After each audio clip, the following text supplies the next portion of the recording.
Olá pessoal, muito boa tarde. Estamos de volta com o primeiro Você com Dinheiro do ano. Então, feliz 2023 para você. Eu sei que alguns não estão felizes, né, com o avançar do mercado dos últimos dias, mas nós estamos aqui para olhar para frente, pessoal. E hoje nós vamos trazer um tema muito relacionado com você, que agora virou Buy and Hold, não é isso? Nós vamos falar hoje sobre análise fundamentalista, como ler os demonstrativos financeiros da empresa, como ler os balanços, como ler os indicadores. E para me ajudar nesse bate-papo, ninguém mais, ninguém menos do que o meu companheiro de bancada, o professor Rafael Pasquarelli, que está conosco à distância. Olá, professor. Como vai, Felipe? Como vão todos os nossos ouvintes, os nossos espectadores, telespectadores? Nossos investidores. Os investidores. Eu estou aqui num cenário tropical, à distância, e o Felipe está na Selva de Pedra, em São Paulo, para discutir hoje análise fundamentalista. Estou Felipe, aqui direto dos estúdios da BMC. Você está direto dos estúdios da BMC e eu estou aqui direto de uma filial aqui no Guarujá. Você compreendeu? O Gani, eu sei que o Gani está em Nova York. Tomando cerveja de $25 cada unidade. Mas eu estou aqui em reais, no grande e belíssimo Guarujá, em São Paulo. Muito bem, professor. Você comentou comigo, antes de a gente trazer o programa, sobre a importância da análise fundamentalista e o que a gente pode tirar dos demonstrativos financeiros das empresas. Muita gente olha o balanço de uma empresa e entende como números pro forma, né? Especialmente entende a contabilidade como simplesmente um exercício burocrático. E, na verdade, não. Os demonstrativos financeiros têm a sua função gerencial, eles são criados para atender a função gerencial em essência. E deles, nós conseguimos tirar uma série de informações que nos ajudam também a avaliar, a investir ou não numa empresa. Professor, você pode compartilhar conosco algumas ideias de como olhar esses demonstrativos e quais indicadores a gente pode levar em consideração na hora de avaliar uma empresa? Claro, eu vou começar com a Petrobras lucrou nos últimos 12 meses, terminados em 30/9/2022, 177 bilhões. Com certeza, no Natal, no festa de Réveillon, aquele tiozão chegou para você e falou: não, mas esse número aí tem resultado de venda de subsidiária. Então, esse 177 bi é conversa de liberaloide. Felipe, tem como responder ao tiozão lá do Réveillon ou do Natal se o 177 bi, o grosso, é resultado recorrente ou foi por venda de alguma unidade de negócios?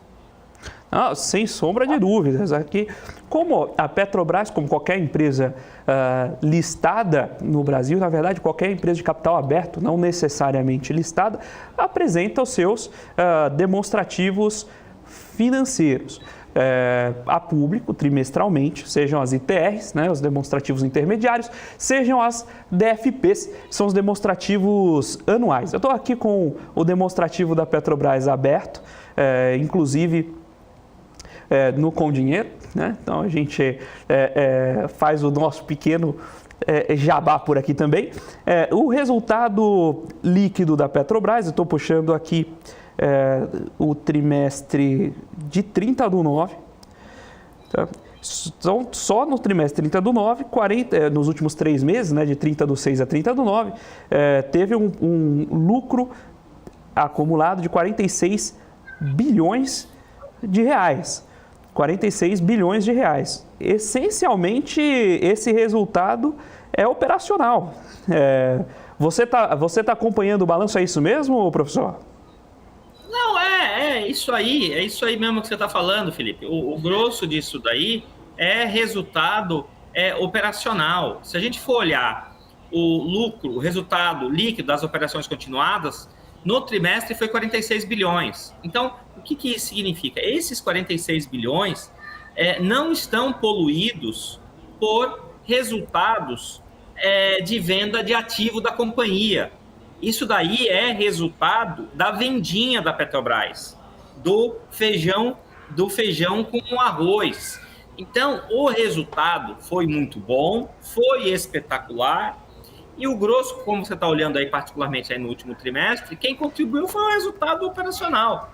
Não foi resultado de venda de uma subsidiária e, por conta disso, o resultado foi gigantesco. Você está olhando, no trimestre isolado, 44 bilhões de reais de lucro operacional das atividades. E tem até uma linha, como que é mesmo essa linha, Felipe?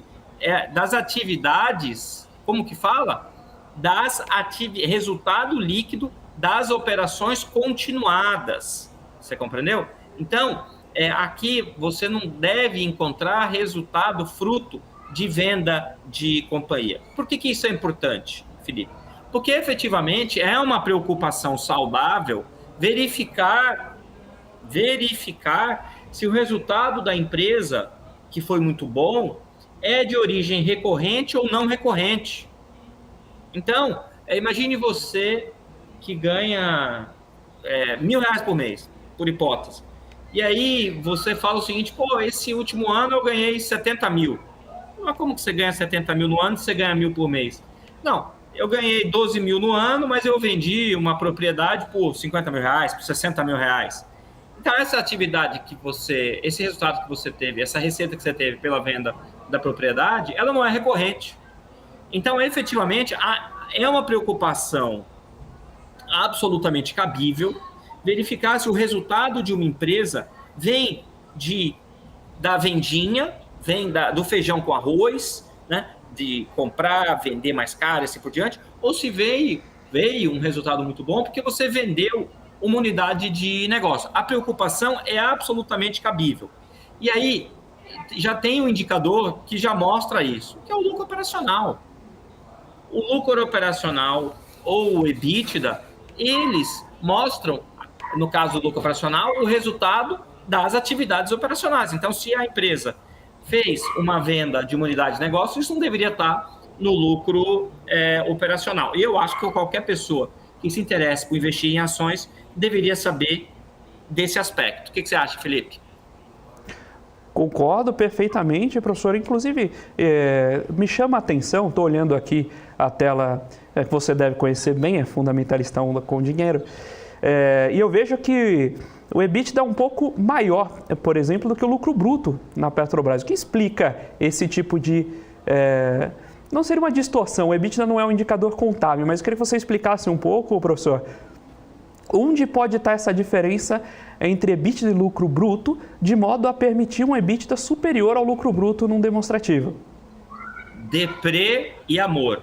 Calma. A gente está falando de finanças, programa de finanças.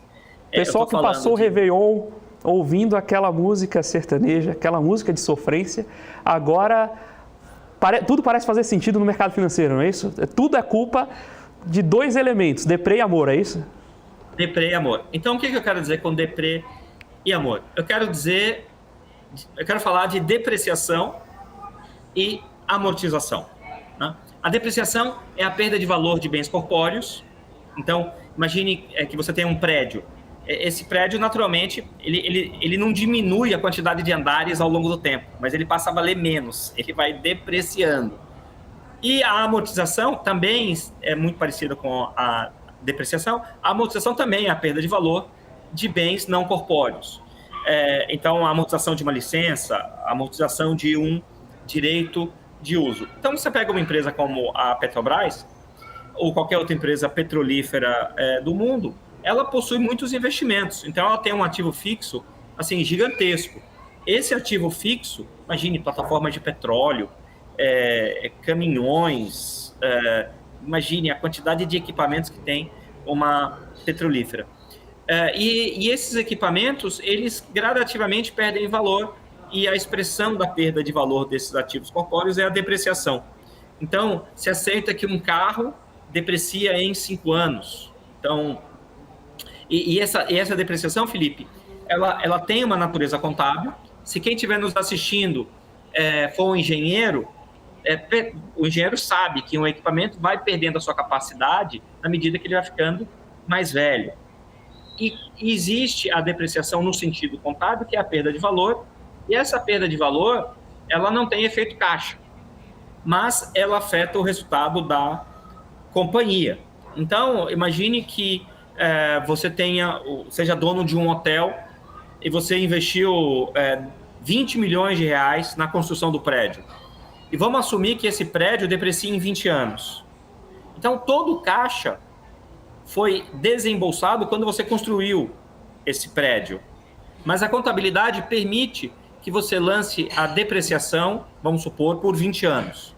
Então, vamos supor, você gastou 20 milhões para construir o prédio, a contabilidade permite que você, a contabilidade societária, vamos supor, permita que você lance a depreciação durante 20 anos. Então, você vai lançar 20 milhões dividido por 20, que dá 1 milhão por ano.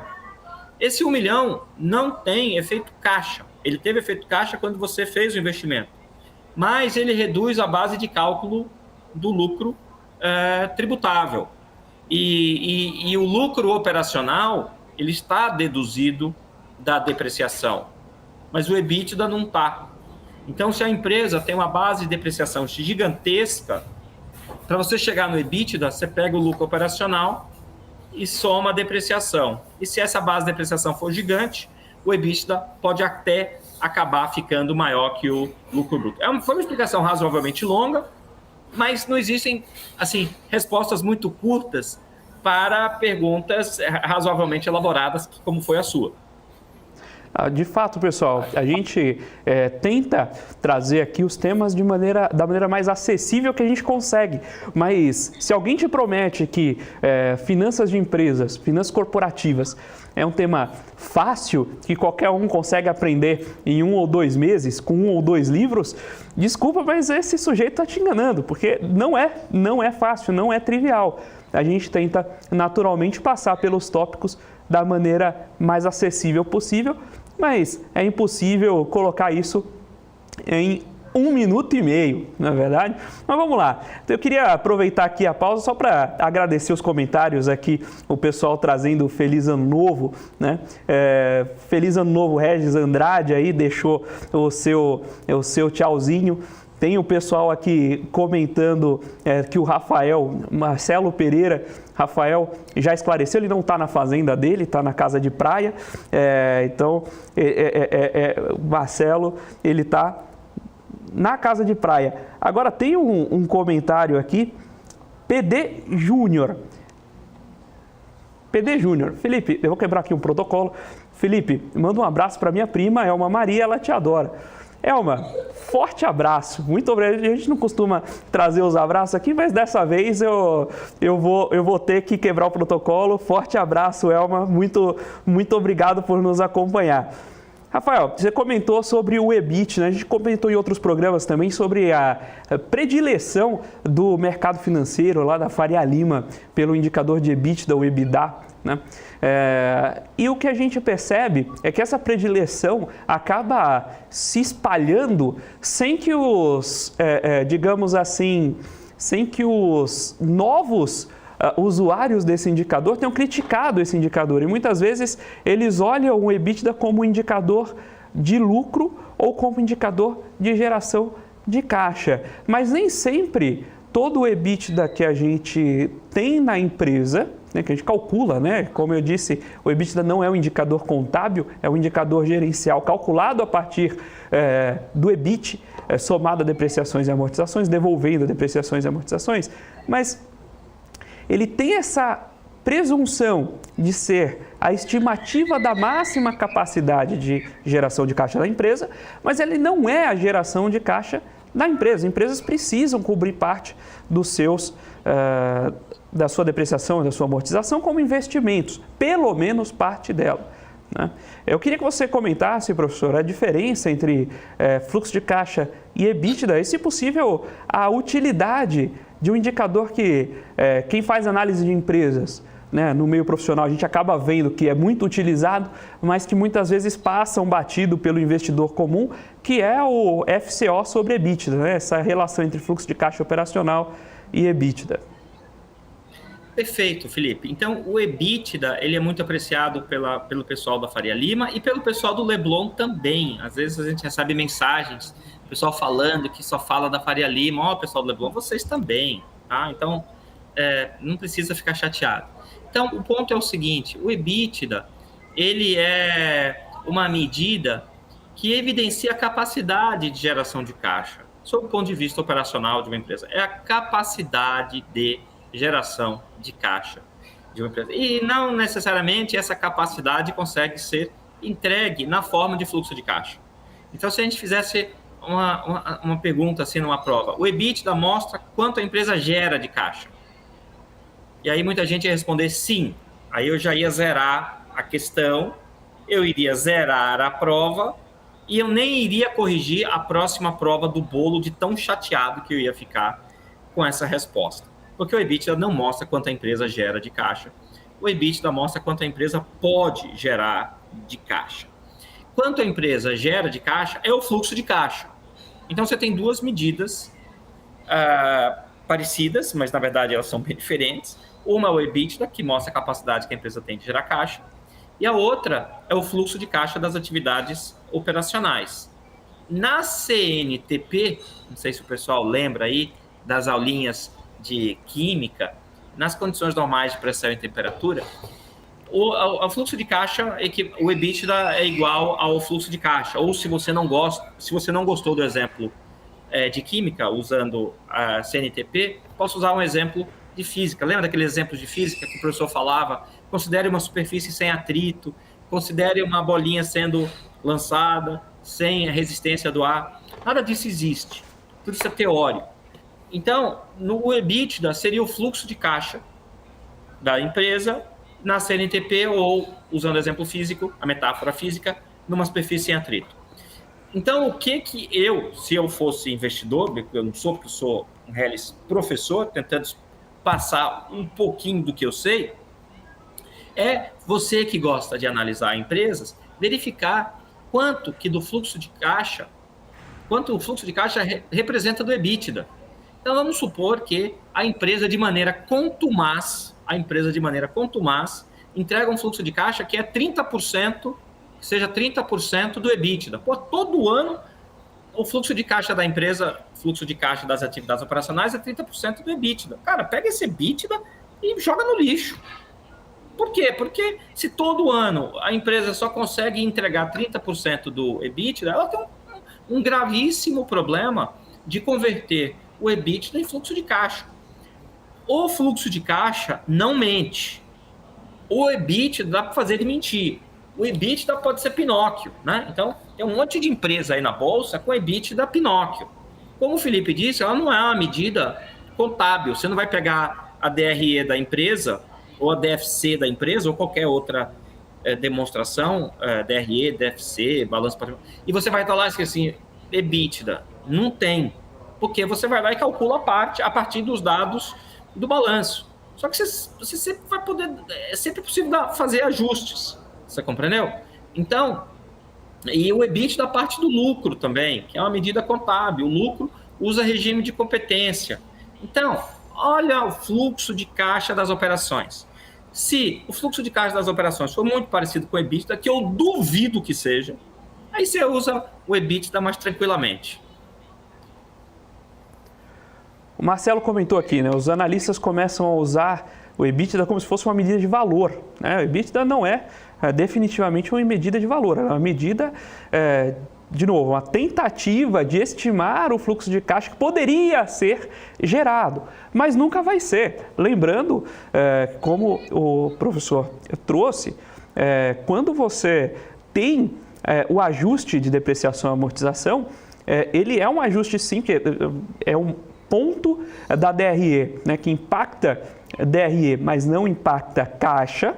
Então você poderia sim ter essa folga de caixa para além do lucro. Mas o que a gente sabe é que para uma empresa continuar sobrevivendo, ela precisa continuar investindo, né? Investimento impacta a caixa e não impacta a DRE. E daí o espaço a fazer essa manobra, esse sonho que o professor Rafael trouxe, que é justamente você criar nas linhas contábeis, você ser muito otimista no uso de alguns recursos, especialmente quando a gente fala de empresas em que isso não é tão preto no branco. Se você compra um prédio para operar o seu escritório, ou melhor, no caso da Petrobras, você compra equipamentos para furar um poço, é bastante óbvio que se trata de um investimento, mas existem casos que estão no limiar, não é isso, professor? Então imagina uma empresa de software, por exemplo.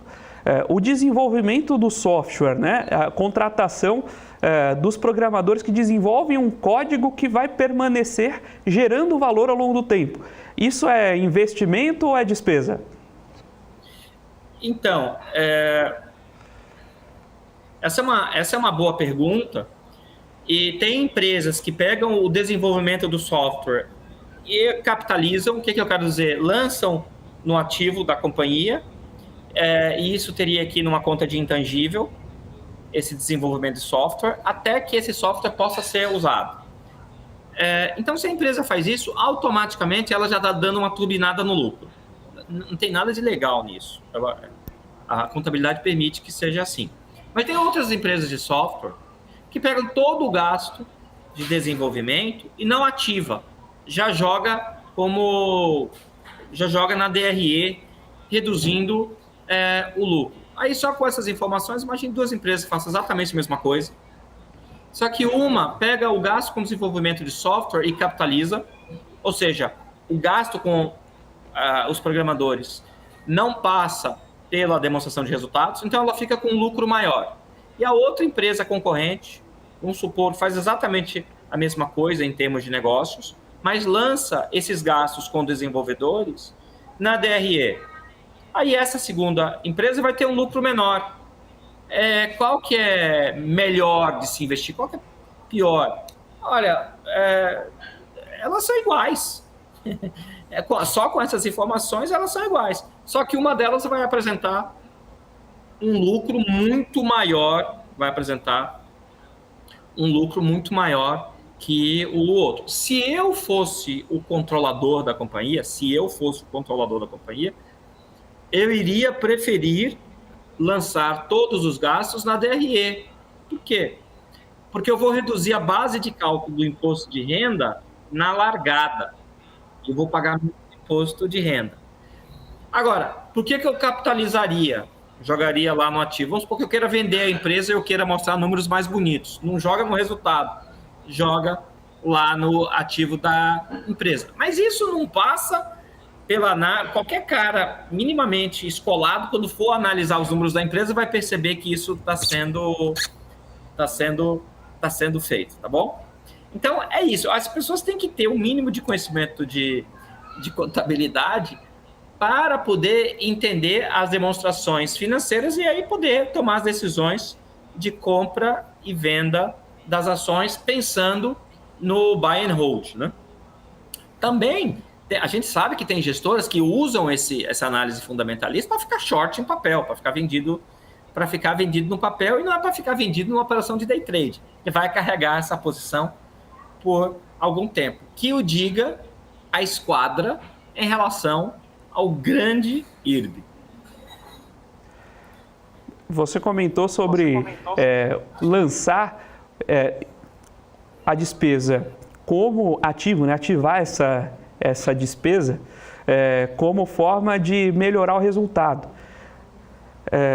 Existe também o limite, né, de você deixar só no 0 a 0, especialmente quando a empresa é uma corporation, né, quando a empresa tem capital pulverizado, não tem um dono específico, a administração tenta calibrar o suficiente de lucro para não deixar a empresa ficar no vermelho e o sujeito perder o emprego, mas também não gerar muito resultado para que a empresa também não pague muito imposto. Isso também comprometa o bônus do diretor financeiro, né? Então, é muito importante você conhecer essas linhas e saber criticá-las, né? Especialmente na consistência das linhas.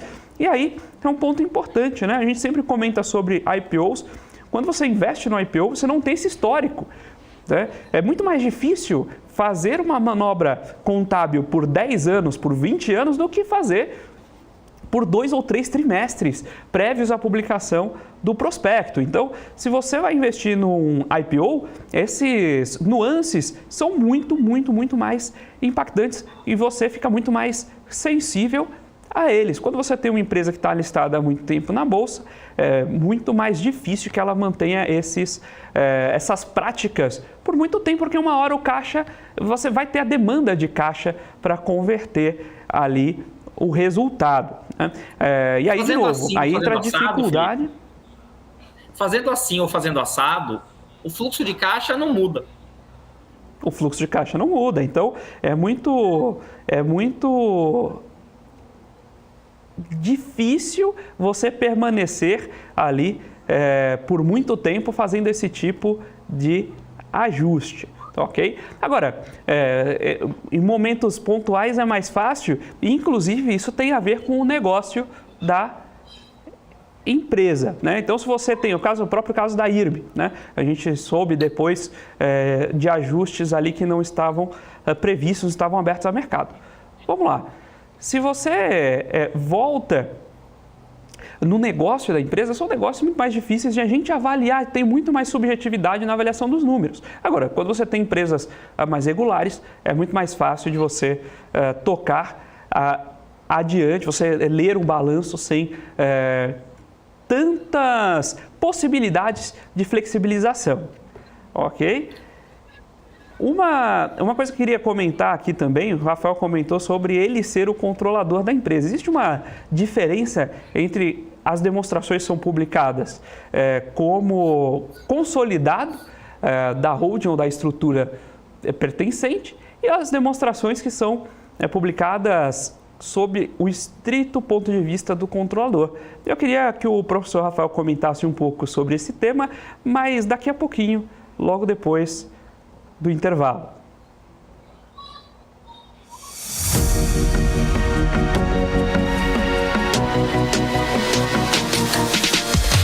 BMC News, informação que gera valor.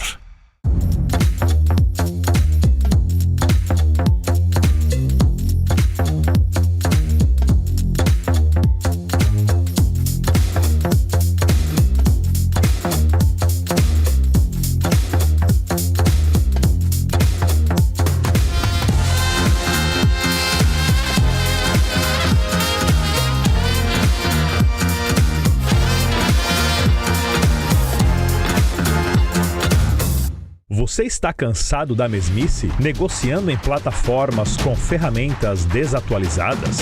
Falta variedade e funcionalidade? Aproveite nossa grande seleção de ferramentas de trade. Baixas taxas de negociação, suporte em português 24 horas por dia, com mais de 200 criptomoedas disponíveis para trade e a facilidade de depósitos com Pix. Aproveite o futuro agora. Bybit. Abra sua conta hoje mesmo. Bybit.com. Olá pessoal, estamos de volta com o segundo bloco do Você com Dinheiro de hoje, o primeiro do ano. E a gente está batendo um papo sobre análise fundamentalista e a leitura dos demonstrativos financeiros das companhias. Se você está acompanhando a gente pelo YouTube e ainda não deixou seu like, não fez sua inscrição no canal aqui da BMC News, não perca tempo, faça agora, deixe o seu like ali no vídeo. E, naturalmente, sua inscrição no canal para você não perder mais nenhum Você com Dinheiro. Rafael, antes do intervalo, eu trouxe um tema que é sobre como ler determinados demonstrativos financeiros. Existem empresas das listadas em bolsa, muitas delas apresentam resultados que consolidam grupos, né? Quando você pensa grandes bancos, Banco do Brasil, Itaú, por exemplo, eles têm dentro das suas operações uma corretora, uma distribuidora, o próprio banco de varejo, um banco de atacado, que eventualmente são subsidiárias integrais, mas eventualmente não. O próprio caso do Banco do Brasil tem a BB Seguridade, que não é uma subsidiária integral, tem participações na Cielo e assim por diante. E daí vem uma questão que é fundamental, mas que, de novo, no dia a dia do investidor iniciante, muitas vezes passa ao largo. Então, eu queria fazer essa pergunta para você, professor. Qual a diferença entre o balanço no padrão consolidado, no controlador, e como ler o balanço de maneira mais apropriada? Muito bem. Antes de mais nada, uma vez eu aprendi de um professor de finanças que muitas vezes a dificuldade de entender finanças é o português. Porque o Felipe falou assim, não, como é que você vai ler o balanço? O Felipe está usando aqui balanço no sentido de demonstrações financeiras. Então, e uma das demonstrações financeiras é o balanço. Então, você tem as demonstrações financeiras previstas na Lei 6.404 de 1976. Essa lei é chamada de Lei das SAs. Essa Lei das SAs é seguida, obviamente, pelas SAs e pelas limitadas consideradas de grande porte. E lá você tem a demonstração, você tem um balanço patrimonial, que é uma demonstração financeira, você tem a demonstração de resultados do exercício, você tem a demonstração de fluxo de caixa, que passou a vigorar a partir de 2010. Antes de 2010 era DOA, demonstração de origem e aplicações de recursos, e você tem a demonstração de estado abrangente e assim por diante. Muito bem. Então, quando o Felipe falou balanços, ele quis falar demonstrações financeiras. E é super comum usar a palavra balanços como sinônimo de demonstrações financeiras. Existem, agora vamos direto, sem mais delongas, a resposta. As empresas, e o Felipe citou aqui bancos, muitas vezes elas são compostas, elas se tornam conglomerados. Ou seja, você tem empresas do mesmo grupo econômico fazendo atividades diferentes. Então, você pega, você pode pegar, o exemplo do Felipe é muito bom, né? Você pega um banco.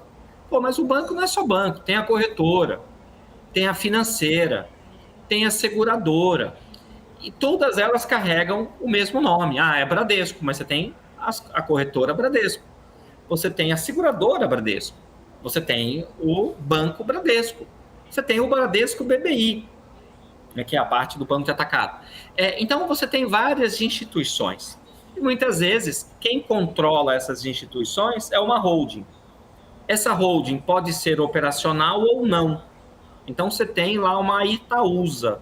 A Itaúsa é claramente uma holding não operacional. Isto é, o que a Itaúsa faz sozinha? A Itaúsa não faz nada. A Itaúsa não vende sorvete, não está no negócio de cinemas. Ela está no negócio de fazer investimentos e ter participações em várias empresas. Então, quando a Itaúsa vai divulgar os seus resultados, vai ter o resultado do controlador, ou seja, da Itaúsa, ela per si. Quanto ela tem de receita? Olha aí, Felipe, enquanto eu estou falando, só para não estar falando besteira. A receita da Itaúsa, enquanto controladora, é zero. Quer dizer, ela em si não tem receita nenhuma. Quem tem receita são as empresas que ela investe. Então, se você pegar as demonstrações financeiras da Itaúsa e vamos pegar a DRE, demonstração de resultados do exercício, se você for carioca ou nordestino, é DRE, não é isso? Demonstração de resultados do exercício, mas não fala DRE, fala DRE, eu sei disso. Então, o que acontece? A DRE consolidada da Itaúsa aí vai ter muitos bilhões de receita, porque ela vai pegar as receitas das empresas que ela controla. E assim por diante. Então, tantas empresas no mercado que nasceram como, pega a XP, né? A XP era uma corretora, mas ela comprou uma porção de empresas. Então, provavelmente, em algum lugar tem uma holding, e essa holding tem as participações das empresas investidas. Dito isso, quase sempre você vai querer analisar os dados consolidados e não os dados individuais. E toda empresa que cresce, ela fatalmente acaba comprando outras companhias e montando negócios satélites próximos àquele negócio principal que ela tem. E às vezes ela fica tão diversificada, que você não tem outro jeito, você tem que analisar os resultados consolidados. Então, quando você que fez aula de contabilidade e o professor na prova colocava lá um balanço, muito provavelmente o balanço que o seu professor colocou de uma empresa de verdade tinha a coluninha dados do controlador ou individual e o dado consolidado. E fatalmente algum aluno perguntou na prova, professor, para fazer essa análise fundamentalista, essa análise das demonstrações financeiras, eu uso qual coluna? Aí o professor, obviamente, muito paciente, respondeu, use o dado consolidado. Ô Felipe, espero não ter me alongado muito. Agora, você comentou sobre usar o dado consolidado. Quando a gente olha o lucro líquido numa DRE, olhando sempre o dado consolidado, aquele é o lucro aos quais o lucro cujos acionistas têm direito, ou aquilo é algum tipo de simplificação? Como funciona ler esse tipo de resultado pensando o balanço consolidado da companhia? No balanço consolidado, particularmente na DRE, quando ela é consolidada, tem uma linha antes do lucro líquido chamada de lucro líquido destinado aos acionistas controladores. Por que tem esse negócio? E é um negócio super enrolado, isso que eu vou falar agora. Os alunos, quando a gente explica isso, o aluno fala: professor, por que isso? Por que fizeram isso? E a minha resposta é: eu sou apenas o mensageiro. Não dei um tiro no mensageiro. Eu sou apenas o arauto da informação. Não fui eu que criei isso. O que eu quero dizer com isso? Imagine que eu e o Felipe tenhamos criado uma empresa e a gente comprou 60% de outra companhia. 60% de outra companhia. Então eu controlo a empresa que eu adquiri. Só que eu não sou dono de 100% da...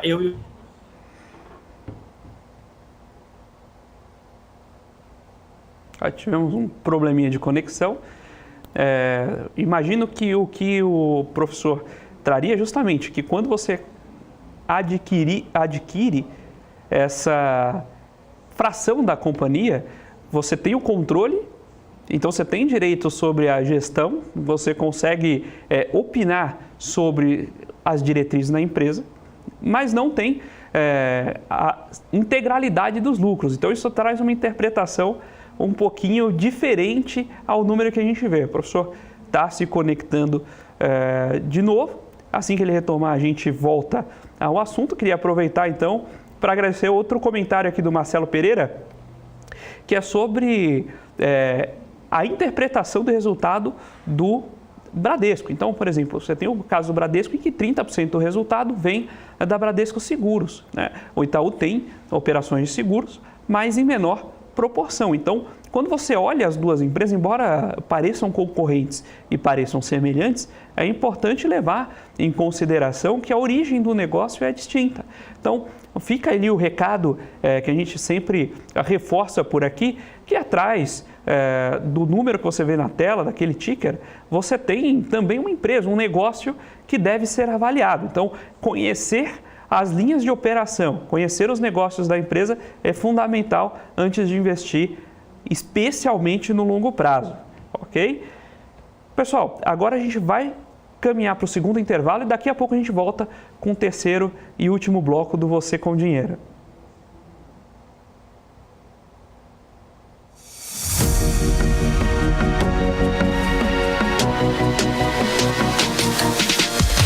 PMC News. Informação que gera valor.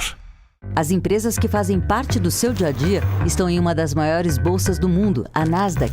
E a boa notícia é que você pode investir nessas empresas diretamente pela Avenue, sua corretora nos Estados Unidos. Com os dados das ações dos Estados Unidos fornecidos pela Nasdaq em tempo real, o cliente Avenue pode acessar diretamente as maiores bolsas do mercado americano. Entre neste mercado de tecnologia e inovação. Acesse avenue.com.br/Nasdaq e seja bem-vindo ao mercado global.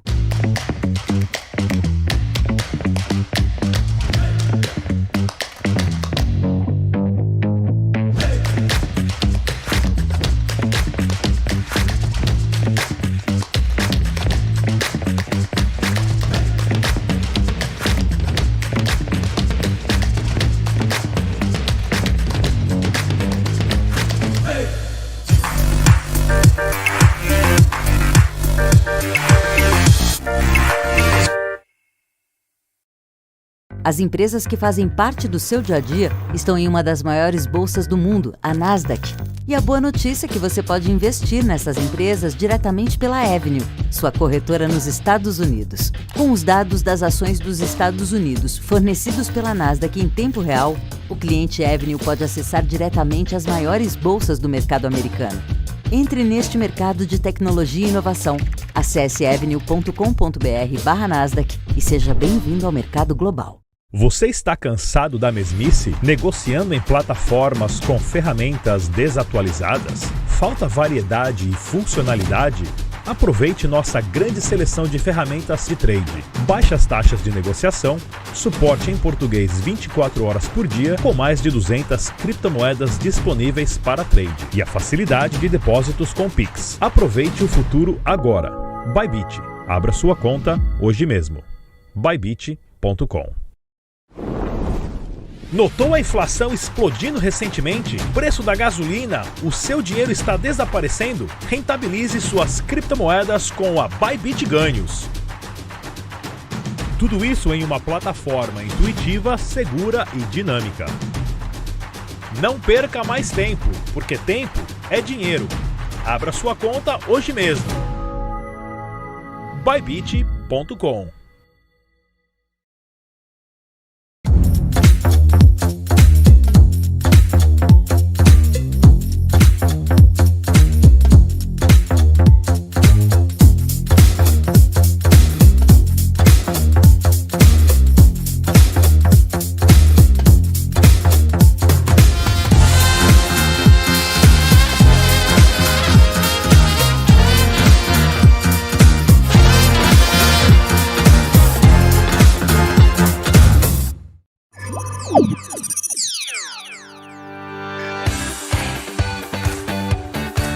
Aqui você pode negociar índices como DAX, Nasdaq e S&P 500 e commodities como soja, cobre, petróleo e café. Além de ações e ADRs das maiores empresas do mundo, como a BMW, Google, Apple, Netflix e Disney.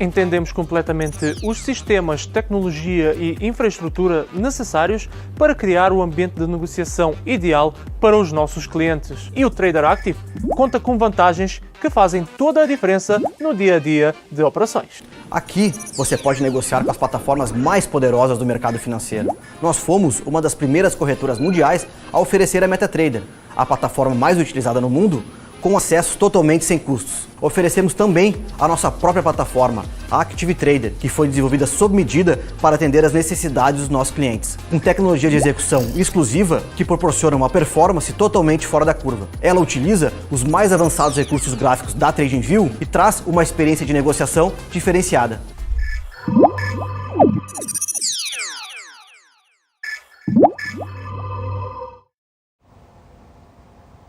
Olá pessoal, estamos de volta com o terceiro e último bloco do Você com Dinheiro de hoje, batendo papo sobre demonstrativos financeiros e análise fundamentalista. Então você que está acompanhando o Você com Dinheiro pelo YouTube, não deixe de lançar o seu like, marque lá o like, faça a sua inscrição no canal do BMC News para não perder mais nenhum Você com Dinheiro. Falta pouquinho para a gente bater a meta de likes ali do programa, então deixa ali o seu like e ajude a gente com a sua curtida. Pessoal, o professor Rafael Pasquarelli teve um problema de conexão, ele não pôde retornar, mas só fechando a questão da leitura dos resultados quando nós falamos de um balanço no formato consolidado. No formato consolidado, então se você tem controle da companhia, você tem o direito de incorporar aqueles resultados, o direito e naturalmente o dever de incorporar aqueles resultados aos números do seu demonstrativo. Então, quando você vê o balanço, por exemplo, de um conglomerado bancário como que nós falamos agora, o Banco do Brasil. Acabei de receber a informação que o Rafael está de volta na linha. Professor, muito obrigado por retornar. Eu estava aqui puxando a sua explicação, mas sem dúvida... de retornar. Sem dúvidas, tenho certeza que a sua explicação será muito melhor. Comente sobre a leitura do balanço consolidado com o nosso público, professor. É que caiu a conexão e eu fiquei falando, eu não sei em qual ponto acabou. Então, o ponto que eu queria voltar era o seguinte. Eu e você compramos uma companhia, Felipe. Eu e você temos uma empresa e compramos outra empresa.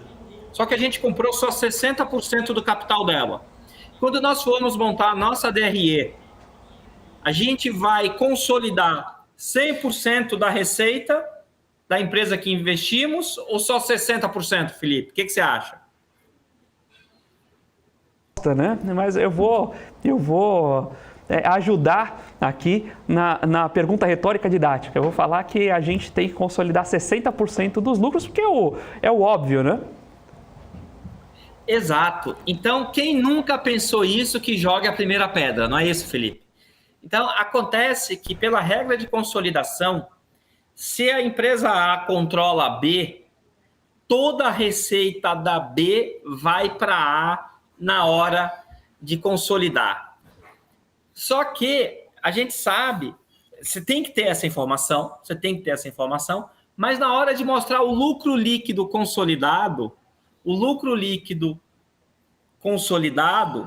a última linha também levou isso em consideração, mas a DRE vai ter uma linha assim, lucro líquido destinado aos acionistas controladores, para fazer esse expurgo do lucro que não pertence ao controlador. Então, de novo, vamos repetir aqui só para ficar mais claro.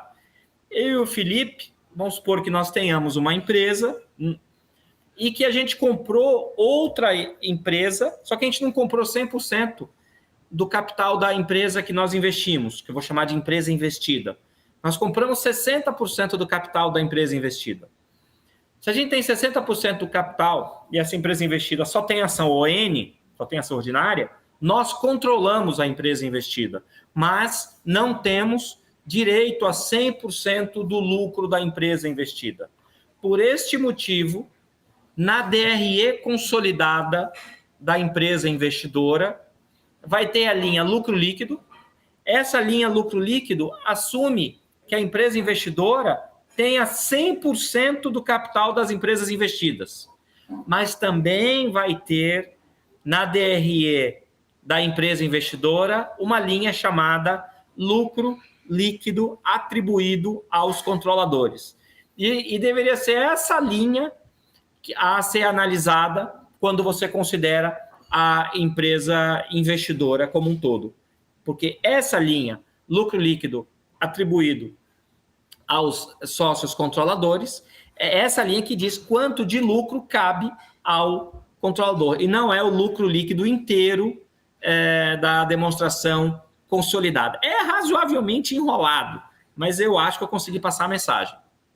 E se não passei, manda as suas dúvidas aí no chat.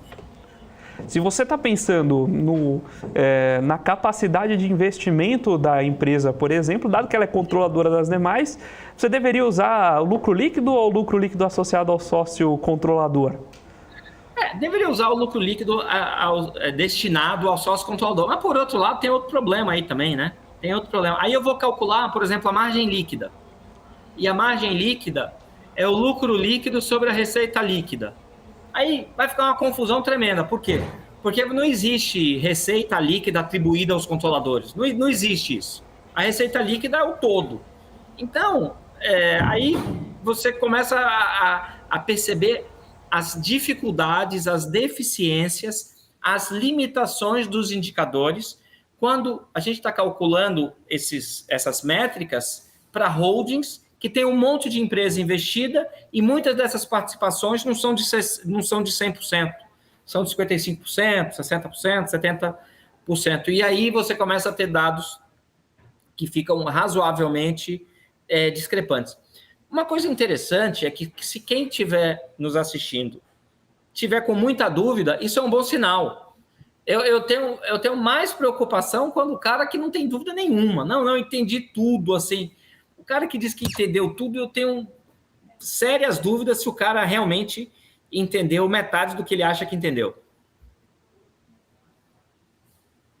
Geralmente, não. Isso, de fato, não é trivial. Inclusive, mexe na forma de interpretar, como você bem colocou, indicadores distintos, né? E é importante você saber dessa restrição, até para, de novo, quando você estiver aplicando em uma dessas companhias, naturalmente, você vai usar o indicador, mas saber onde podem estar as pedras no sapato. É importante você antever que o número que você está acompanhando pode não ser exatamente, não ter o exato significado que você imagina, não é isso?